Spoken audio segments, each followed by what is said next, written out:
When Thomas Everlyn returned to the village of Dunwilde after months of absence, the church bells rang in celebration.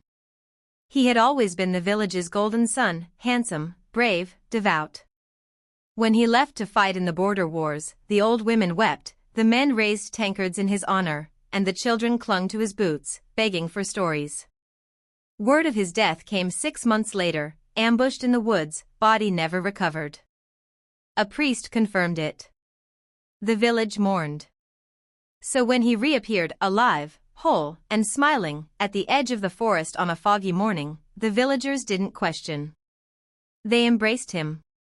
They didn't notice he returned pale as frost, or that his once sunburnt skin now refused to tan. They praised his solemn eyes, which glinted too sharply in the dark, and ignored the way he squinted in the sunlight. He told them little of where he'd been. "I was taken by forest tribes," he said. "Wounded. Left for dead. But I healed. And that was enough." He resumed his old life slowly. The blacksmith gave him work-sharpening tools. The baker's daughter brought him bread and bashfully flirted, as she used to. Children followed him down the muddy paths, asking for war tales. He gave them ghost stories instead. Father Merton, the village priest, was the only one who frowned when Thomas passed. "He does not cross himself in church," the priest whispered. "He does not kneel. Have you not noticed?" But people dismissed him. "War changes men," they said. "Let him be." Sheep began to go missing. Not all at once, just 1 or 2 a week. Then 3. Then a farmer's dog was found in the woods, drained of blood, no visible wounds. "Wolves," they said. Strange, though, how the carcasses were never torn apart. Just dry and pale. Thomas offered to hunt the creature. He went into the forest for 3 nights and came back empty-handed, claiming to have found strange tracks but nothing more. The villagers thanked him anyway. No one noticed how full of life he seemed each time he returned. It was young Elsie who saw him first. She'd wandered to the edge of the forest, looking for mushrooms. As the sun dipped low, she saw Thomas hunched over a deer, drinking from its throat like a babe at the breast. When he looked up, his mouth was slick with blood. His eyes glowed. Fangs gleamed. She screamed and ran. The next morning, her family said she'd had a nightmare. Too many ghost stories, they laughed. Too much bread before bed. Thomas only smiled when he saw her. A slow, knowing smile. She never spoke of it again. The turning point came with the death of old Mary.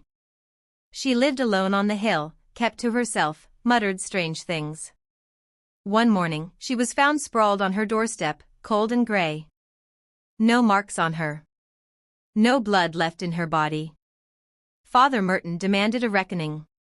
He stood before the village square, voice thunderous. "This is no wolf's doing. Evil walks among us. The dead have returned, and they wear familiar faces." No one dared look at Thomas. That night, the church caught fire. Father Merton was never seen again. The villagers began to whisper. "Thomas looks the same as he did before the war. Why does he walk only at dusk? He never eats with us." Still, no one spoke openly. Not even when cows were found bloodless in the morning, or when the baker's daughter vanished after delivering her evening bread. But the fear grew, thick and silent. And Thomas walked freely, smiling his secret smile. One night, the blacksmith's apprentice's young Callum followed him into the forest, clutching a dagger soaked in garlic and silver. He never came back. The next morning, Thomas returned to the village with a limp and a gash across his cheek. "Wolf caught me," he said. "I killed it." No one questioned it. Not aloud. Then winter came, and the cold brought silence. Windows were bolted. Doors stayed shut after dusk. Children were forbidden to play outside. Fires burned through the night. Thomas roamed the village as if nothing had changed. Sometimes he knocked on doors. Always politely. Sometimes he was let in. Those homes went quiet afterward. Still, no one spoke against him. After all, he was Thomas Everlyn, the village's golden son. And the villagers didn't know he was now a vampire. Or rather, they pretended not to. Because naming the darkness meant facing it. And Dunwilde wasn't brave anymore. Not since Thomas came home.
He told them he'd been wounded during a raid and had crawled into the woods to die. But strangers had found him, silent folk who lived deeper in the trees, whom no one in the village had ever seen. He said they nursed him back, and when he was strong enough, he returned. The villagers didn't ask why it had taken so long. Or why he never mentioned their names. Or why his shadow looked thin as thread in the moonlight. Not long after his return, the animals began to die. First, a sheep was found lying in the field, intact, but pale and stiff, as though all its blood had been drained. The next week, another farmer lost 2 goats the same way. Then a hunting hound. Then a newborn calf. "There's a sickness in the air," said the village healer, though she couldn't name it. "Best stay indoors after nightfall." Thomas offered to help find the creature. Armed with nothing but a rusted sword and his old leather coat, he walked into the woods and stayed 3 nights. When he returned, he was scratched and torn, his lip split, but his eyes glowed like molten silver. "Found nothing," he said. No one dared ask why he smiled when he said it. Only Father Merton seemed to see what others would not. "He does not enter the church," the priest said in hushed tones. "He watches from the door." "Have you seen him walk past the chapel bell without flinching?" "Thomas is grieving," said the mayor, shaking his head. "He's seen things. Lost people. Leave the boy alone." But Merton insisted. One Sunday, he called Thomas by name during Mass. "Come," he said. "Join us. The Lord welcomes all, even those who have wandered from the light." Thomas stood at the doorway, smiling faintly. "Perhaps another day," he replied. He never entered. And the next morning, the chapel's cross was found blackened, as if struck by lightning, though no storm had passed. It was Elsie, just 9 years old, who saw the truth. She'd wandered into the woods one evening chasing her cat, past the edge of where her mother said she could go. And there, beneath a twisted birch, she saw him. Thomas. Bent over a deer. Drinking from it. His mouth red, his fingers clawed and digging into flesh. He looked up. Not in surprise. In recognition. She ran. She screamed. But when her parents found her hours later, she could barely speak. Her hands shook. Her eyes wouldn't stop staring. "A nightmare," said the healer. She's just frightened. The forest plays tricks on young minds. Thomas came by the next day with a gift, a soft cloth doll, the kind she once loved. He handed it to her gently. His fingers were ice cold. "Nothing to fear, Elsie," he said. "There are no monsters here." The villagers kept pretending. Even when the baker's daughter disappeared after a late delivery to Thomas's loft.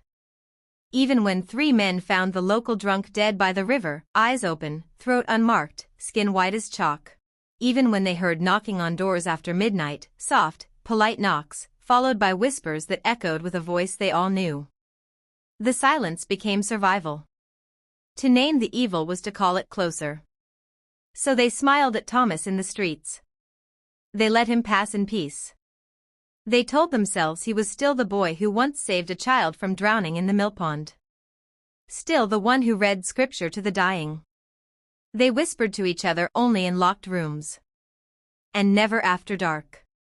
One winter's night, when the snow had hushed the world and the hearths burned low, Father Merton gathered the bravest few, 6 men, all armed with blades dipped in ash and garlic, their courage fueled by fear.